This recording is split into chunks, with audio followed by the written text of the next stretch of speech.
Spanja Uruguay në fakt ndeshje shumë e fortë, ndeshje që do duhet të shohim Uruguayn, Uruguay nuk është më ai Uruguay 2010-s me Diego Forlan, me Luis Suarez, me Edison Cavanin, me Muslerën që ishte një nga portierët më të mirë në botë në atë periudhë, por që ka gabuar shumë, pak sidomos në këtë botëror që Uruguay është këtu. Valverde mbetet një nga pikat më të forta të kësaj skuadre, ka edhe elementi në fakt aty cilësor, të cilët do të luajnë deri në fund, dhe pse jo për të surprizuar Spanjën, një Spanjë që edhe ajo me 4 pikë është me 99% fazën tjetër, megjithatë do duhet minimalisht 1 pikë. Kështu që në këtë lloj optike, kjo sfidë të marrë vëmendje ndryshe nga ajo e Kepit Gjelbert, gjithë respektit që do të provojnë ata të bëjnë, po themi atë lojën e tyre, shanset e tyre për të ofruar kombin e vet. Nuk kam përshtypjen të lloj kombëtarësh që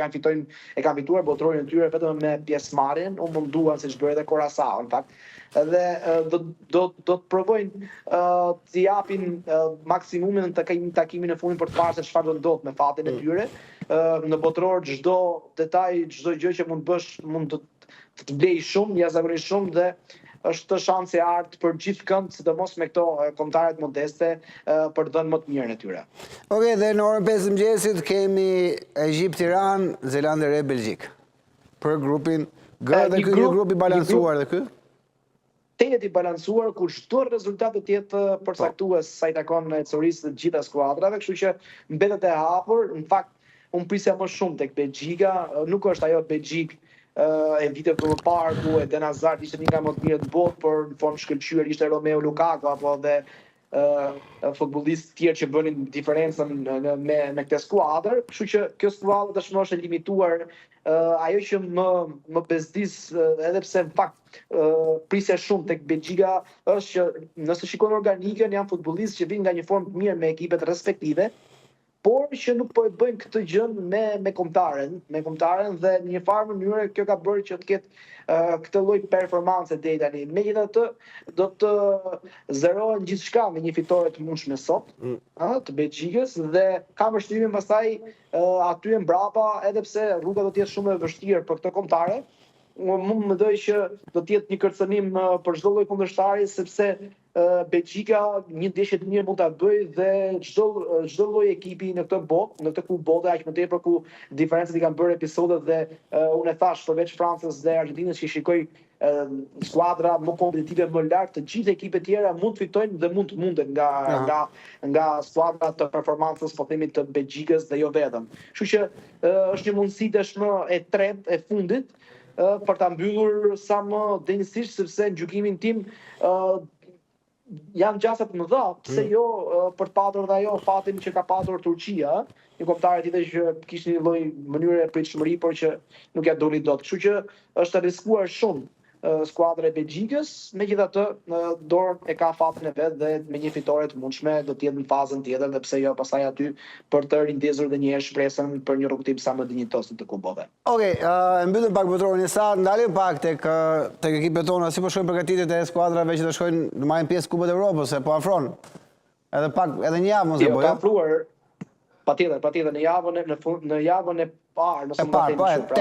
thënë 8-9 po. Me datë 7 fillon, fakt në takimi i parë është Elbasani që luan me Bate Borisov në Elbasan Arena për shkak të problemeve të stadiumit, por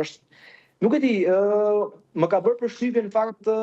Vllaznia dhe skuadra e Elbasanit. Vllaznia më shumë, sepse Vllaznia ka humbur pothuajse kontingjentin e futbollistëve, janë 8 futbollistë që ishin titullar, të cilët nuk janë më pjesë e shkopranit. Duke filluar nga Melos Bajrami, Gjini, për të vijuar me Jakon që u bashkuaj Knatjas, pastaj me Skusha, me Sat Malen, Esit Salën, por edhe Krymin, për të vijuar më tej me Bismarck dhe Dodajn, që rikthehen tek ekipet respektive, pra Skënderbeu dhe në Bielorusi, Dodajn. Në një farë mënyrë është i limituar, por edhe në presion Edi Martini, nuk e priste kështu, ndoshta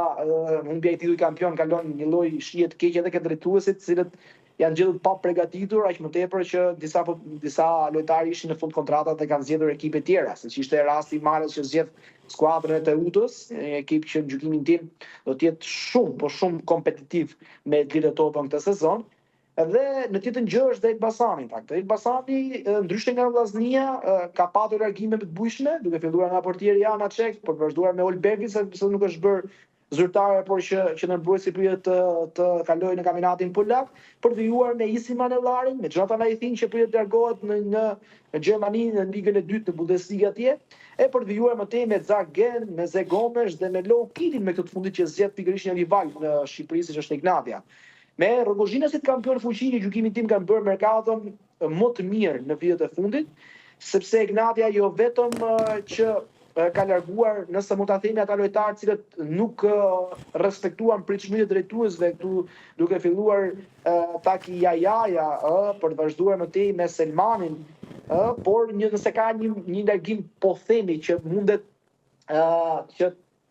ishte i rëndë, ndej diku edhe për vetë faktin që ishte një titullar i padiskutueshëm për të fituar gjithçka, ishte ai i Abdurrahman Fanga që pas e mbylli 4 vite suksesshëm me Ignatian zgjodhi pikërisht Teutën, por që ardhja i Bitrit në Prapavi, shtuar me Jago në krahun e majt. Jago Bitri në qendër, një lojtar që ka dalë kampion me Partizanin, ka bërë performanca shumë të mira për vite me radhë, futbollin shqiptar, ishte në Bullgari gjatë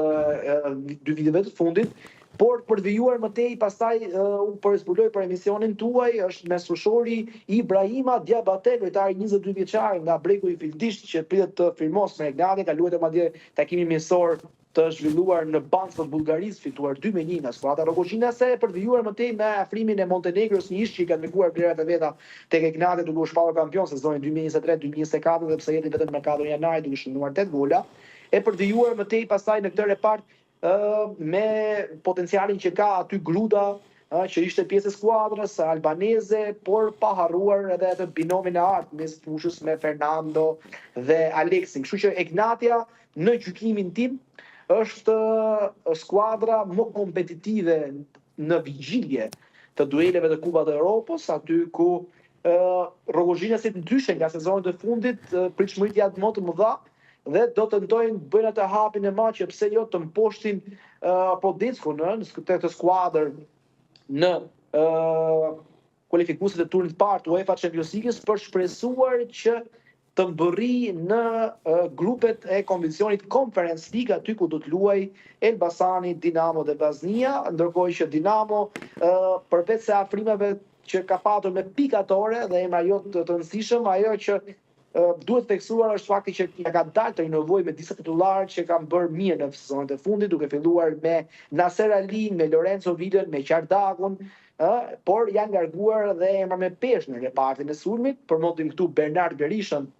që e kanë mbyllur me të skuadër, shumë pranë largimit do se jo zyrtarisht është Andrej Teixeira që ndërmbrojtësi, sikurse largimi më i bujshëm që do të lë natyrisht vakancë të madhe tek skuadra Dinamovite është pikërisht ajo e David Bregut. Unë